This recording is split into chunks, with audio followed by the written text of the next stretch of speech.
যেহেতু শীতকাল, এমনিতেই মিমের এক্সাম চলছে, তো মিমকে স্কুলে দিয়ে আসার পথে মিমের বাবা আর আমি মিলে সব বাজার করে একেবারে নিয়ে এসেছি।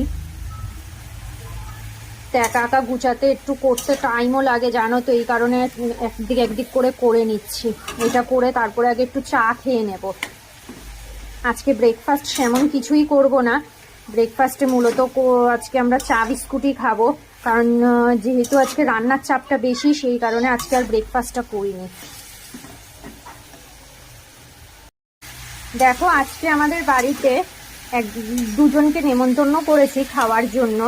আসলে আমাদের এখানে একজন দাদা আছে, তার বাড়ির পাশে একজন সাধু এসছে কামাখ্যা বৃন্দাবন থেকে ঘুরতে, তো ওনাকে এই জন্য নেমন্তন্ন করেছি, তাই আজকে সবই নিরামিষ করছি। এবার আমার যে হেল্পিং হ্যান্ড সেও নেই, কিছুদিন হয়েছে তার প্রবলেমের কারণে ছেড়ে দিয়েছে, তো সবই নিজের করতে হচ্ছে। দেখো এইদিকে প্রথমে টমেটো চাটনিটা বসিয়ে দিয়েছি, কারণ টমেটো চাটনিটা এইদিকে হোক, আমি এদিকে কেটে গুছিয়ে নিই।